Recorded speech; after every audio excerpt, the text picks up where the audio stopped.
Mis estimados estudiantes, reciban un saludo muy especial de parte de la Universidad del Atlántico. En esta oportunidad hablaremos sobre lo que implica el proceso de composición de un texto. Los grandes investigadores sobre el tema han planteado que para que un texto de carácter académico pueda tener sentido y significación, lo más conveniente es vivir una serie de etapas. Dependiendo del tipo de autor, varían también el número de etapas. En la Universidad del Atlántico las hemos organizado y consolidado en 3 grandes etapas. La primera de ellas es la planeación. ¿Qué es la planeación? Entendemos por planeación el momento en el que el escritor del texto toma una serie de decisiones relacionadas con el mismo. Como ustedes observarán en la diapositiva, la primera decisión se relaciona con el tema. Es importante que el escritor se pregunte ¿cuál es el tópico o asunto del que trata el texto? Para responder esta pregunta es importante ser específico a la hora de su delimitación. Por ejemplo, importancia de la lectura en la universidad. La segunda decisión se relaciona con el propósito comunicativo del texto. En este caso se busca que el autor establezca la intención comunicativa que lo motiva para producir ese texto, para escribirlo. Continuando con nuestro ejemplo, podríamos señalar como propósito comunicativo resaltar el papel que tiene la lectura en la formación universitaria. La tercera decisión se relaciona con el tipo de texto. Este se define según la intención comunicativa que establezca el autor. Es importante, por ejemplo, tener en cuenta lo siguiente. Si se quiere dar a conocer un hecho ocurrido, nuestro texto será informativo. Si se quiere dar a conocer un punto de vista sobre un tema específico, el texto será argumentativo. Si se quieren dar instrucciones, el texto será prescriptivo. Si se pretende explicar algo, el texto será expositivo. Pero si se busca contar un hecho o suceso, el texto será narrativo. Si se quiere caracterizar una persona, una situación o un hecho, el texto será descriptivo. Continuando con nuestro ejemplo, el propósito a resaltar es el papel que tiene la lectura durante la formación universitaria. Por consiguiente, el texto será expositivo argumentativo. La cuarta decisión tiene que ver con la identificación del lector. Esto permitirá tener en cuenta cuál es la complejidad, la forma de organización, el tipo de estructura que el texto va a tener.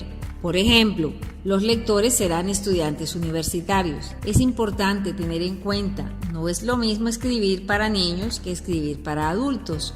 No es lo mismo escribir para jóvenes letrados que para personas que apenas inician sus procesos de lectura. Por ello es definitivo tener en cuenta quién es nuestro lector. La quinta decisión se relaciona con la variedad de la lengua. Es importante tener en cuenta qué tipo de lengua se va a usar, qué tipo de variedad de lengua. Por ejemplo, ¿será estándar? ¿Será coloquial? ¿Será un texto de carácter científico? En nuestro ejemplo, corresponde a variedad estándar. La sexta decisión se relaciona con la extensión del texto. ¿Cuántas palabras o cuántas cuartillas tendrá el texto? Esta es una decisión opcional del autor. Sin embargo, se recomienda hacerlo desde el comienzo para que tenga en cuenta este aspecto en el momento de delimitarlo. La séptima decisión es el título del texto. Es importante que el autor haga una propuesta inicial del título, la cual puede irse modificando según el desarrollo que tenga el texto. La octava decisión es la estructura del texto. Es importante tener en cuenta que el propósito y el tipo de texto ayudan a definir su estructura. Por ejemplo, para el texto expositivo argumentativo que hemos venido planteando, la estructura será introducción, desarrollo y conclusión. La novena decisión corresponde a fuentes de información. Todo texto debe tener referenciado una serie de autores que nos van a servir como soporte en el desarrollo del trabajo. Por ello es importante identificar los autores o las fuentes de consulta que se van a utilizar. Por ejemplo, entonces, es importante preguntarse qué autores he leído o qué autores debo leer para fundamentar el texto que voy a realizar. La última decisión se relaciona con las ideas del texto. Aquí se sugiere utilizar un esquema o enumerar las ideas que se van a abordar en forma de una planeación libre. Por ejemplo, es importante que el autor establezca primero cuál es la idea principal del texto y luego cuáles son los tópicos que se van a desarrollar como ideas secundarias. Aquí podemos observar que la idea principal planteada es: la lectura es una habilidad comunicativa que ayuda a las personas a desempeñarse eficientemente en el ámbito personal y profesional. Y como tópicos para las ideas secundarias se ha planteado definición de lectura, su utilidad. Entonces planteamos: la lectura produce placer, estimula la imaginación, amplía conocimiento, facilita la reflexión y contribuye al análisis crítico. Ahora veamos un ejemplo de una planeación completa.